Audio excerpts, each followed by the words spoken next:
What is up, you guys? Welcome back to my channel.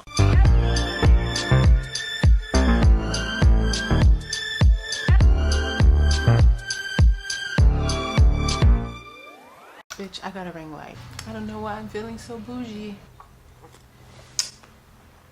I got an industrial piercing today, and let me just say that I'm kind of in love. Okay. Alright, I know y'all are probably well aware of how astrology is becoming hella mainstream, and I'm not trying to be one of those people that's a gatekeeper that's like, y'all can't be into astrology because I'm into astrology, or I was in astrology before y'all. I figured, why not educate? I'm here to give you the basics of like an astrology 101 lesson, and I got my microphone right here coming to you live right here, right now. I'm here to tell you pretty much like the basics of the big three in astrology: your sun, moon, and rising sign.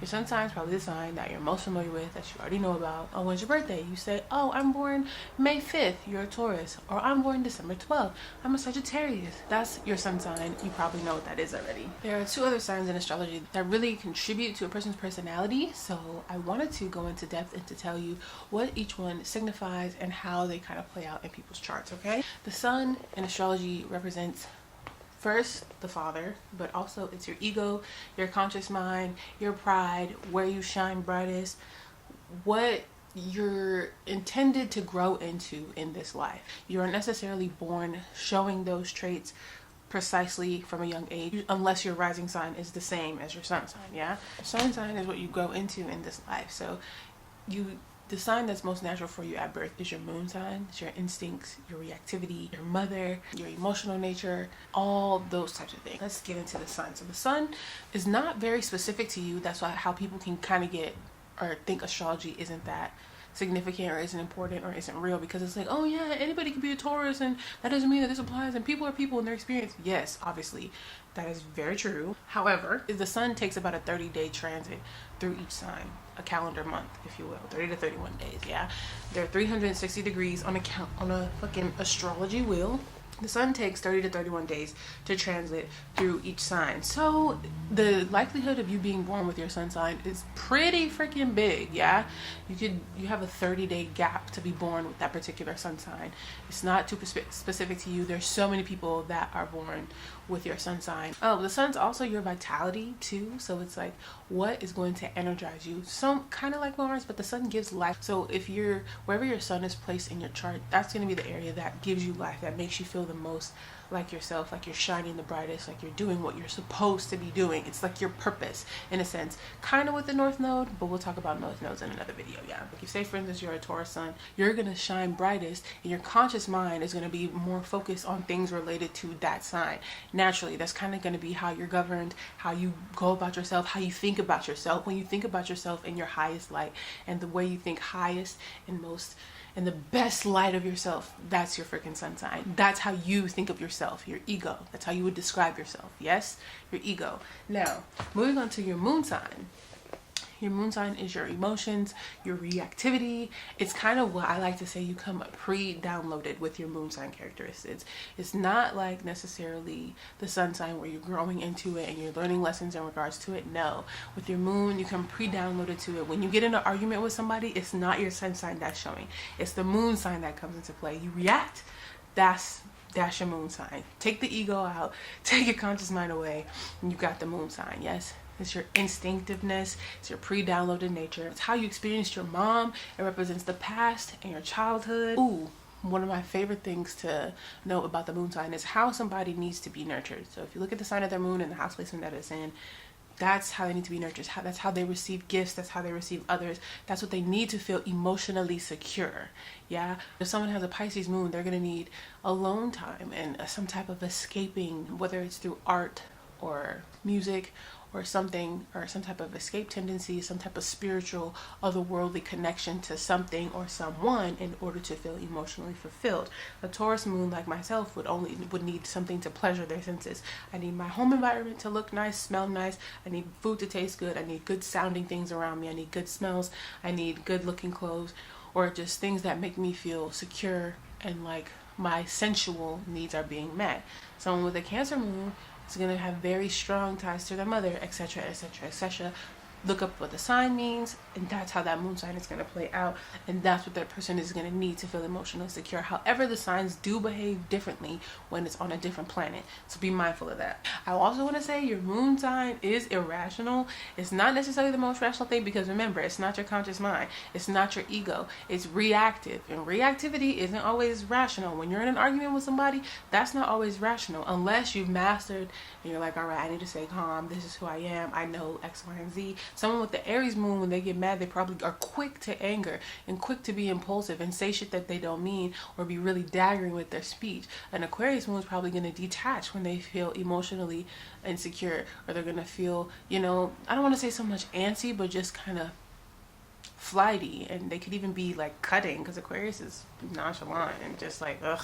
And the moon is the fastest moving planetary body in the solar system, so of course I feel like it's perfect to represent emotions, because emotions are something that can change within an instant. Moods change so fast. You wake up in one mood, and by the end of the day you're feeling one way, and your emotions are they fluctuate a lot, and I think they're influenced by so many things, and I think the moon is like the perfect planet to symbolize emotions. And I feel like it wouldn't really make sense if it were anything else, because the moon is the fastest moving body, and emotions change so quickly. You go through so many different emotions throughout the day, depending on what you're doing and where you're at and who you're involved with.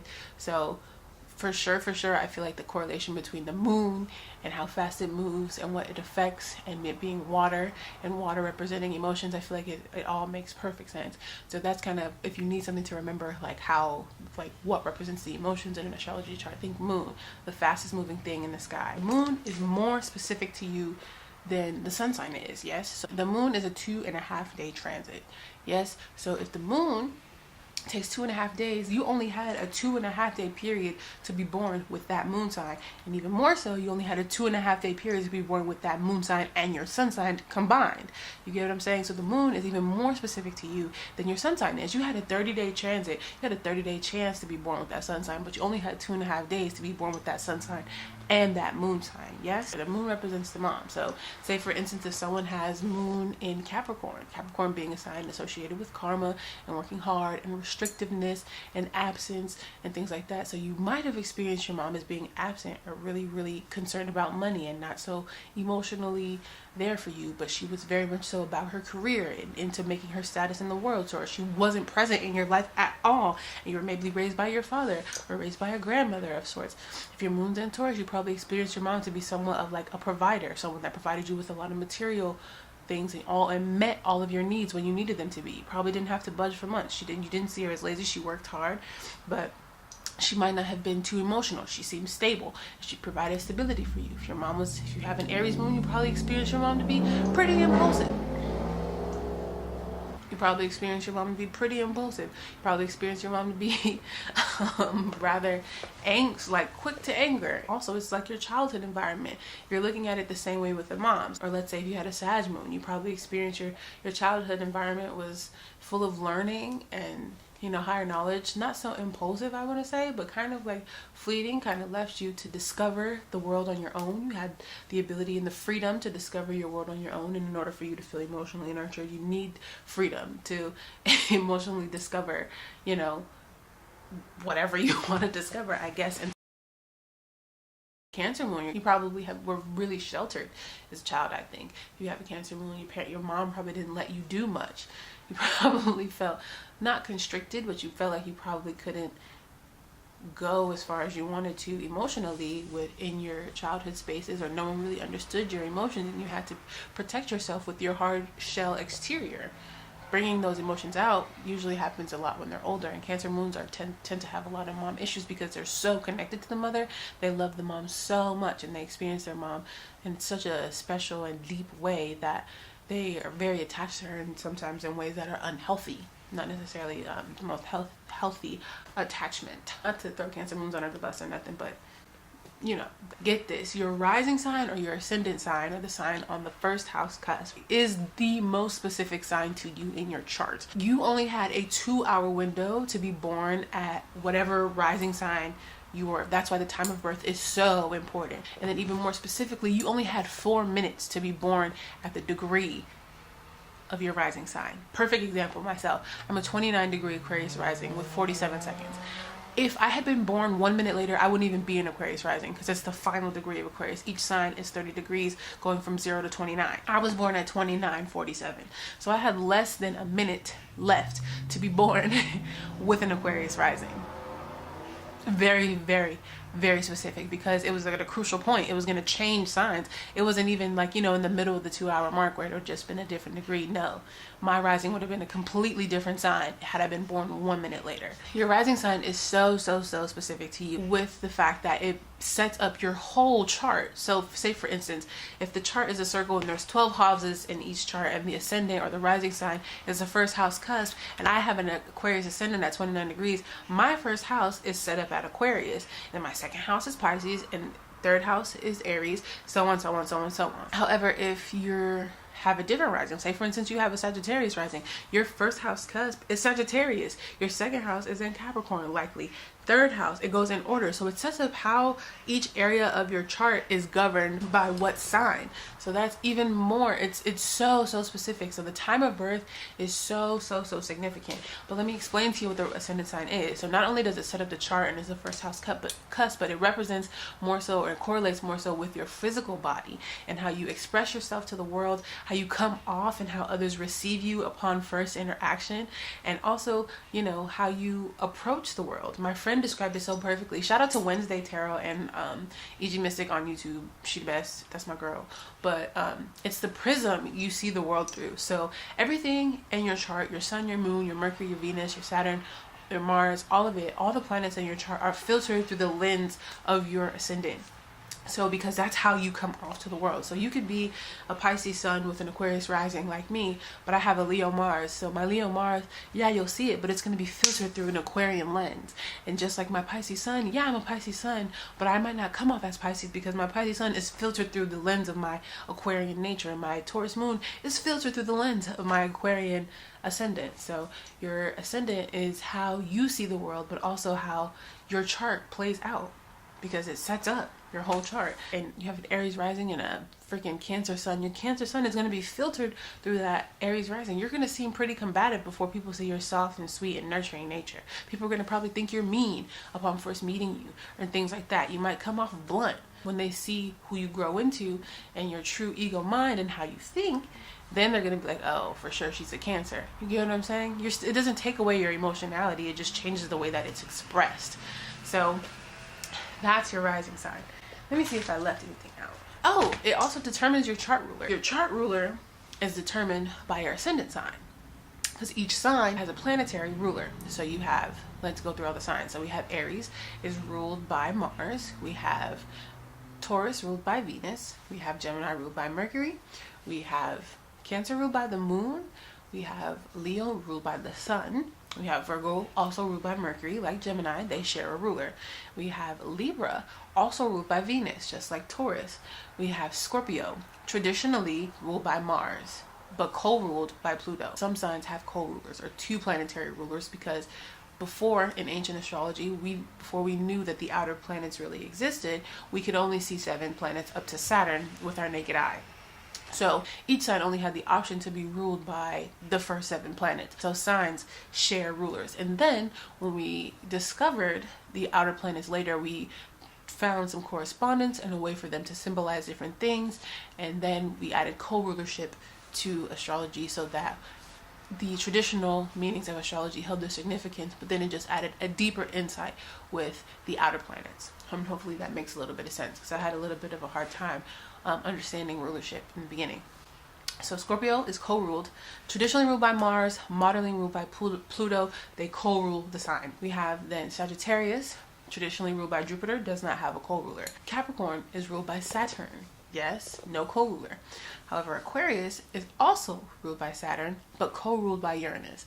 And which, if you know the nature of each sign, you definitely understand the need for both planets. Especially Uranus, you can really see Uranus and Aquarius, they go together so well. But Saturn also has a part in Aquarius's rulership for sure. And then Pisces traditionally was ruled by Jupiter, but is co-ruled by Neptune. And if you look at them both, you can definitely see how both of them play out. with Neptune ruling Pisces for sure, with considering what Neptune represents, and then you're looking at what Jupiter represents, you can definitely see the co-rulership of the two. So I'd advise to do your research. I'll probably make a video on rulership and planetary rulership and how it plays out and explaining it at a later time. But for now, that's what you get for a rulership. So your ascendant sign, back to what I was saying, your ascendant sign, it determines your chart ruler. So say for instance you have a Capricorn ascendant. So then we talked about Saturn being ruled by Capricorn, being ruled by Saturn. So then Saturn is your chart ruler. Saturn in your birth chart has special significance because it's adding a flair to every other aspect of your chart. And the aspect it makes in your chart then has even more significance because that's your chart ruler. It feels strong. It has special power, I guess you want to say. And then if you're ruled by Libra, if you have a Libra ascendant, so that means your chart is ruled by Venus, wherever Venus is in your chart. Like if your ascendant sign was Taurus, would have that much more of a flare in your chart. You'd see your particular Venus sign, the depositor, your Venus sign would have that much more significance. So with everything, your ascendant sign filters everything. It's very, very, very important, and it gives a crazy amount of clues when we're looking at astrology and familial astrology and how things play out and how life plays out for people. When we have the accuracy of the ascendant sign, you're able to really find out some true gems about a person and even predict things and things like that. Astrology is such a helpful tool when you know how to use it properly. And with it becoming mainstream, I wanted to make sure that there was some knowledge on the internet that was kind of youthful, because the astrologers that I watch are all a little older, in their 30s or 40s. So I figured put a youthful face. Do I have a youthful face? I don't know, but someone young to be talking about astrology. If y'all have questions or would like a chart reading, I'll put my email in the description box. That's all I really got for y'all today. This is a different video than I normally post on my channel, and my hair is different, and I got a new piercing. I have Uranus squaring my Venus right now, but my chart ruler is also Uranus, or co-ruled by Uranus. So when Uranus makes some aspects to anything in my chart, I don't necessarily do crazy things, but I feel them. So I went and got a new piercing. I'm probably gonna get some tattoos soon, so get ready for my aesthetic to change for sure. Hope you guys enjoyed this video. I enjoyed filming it and just talking about what I talk about all the freaking time.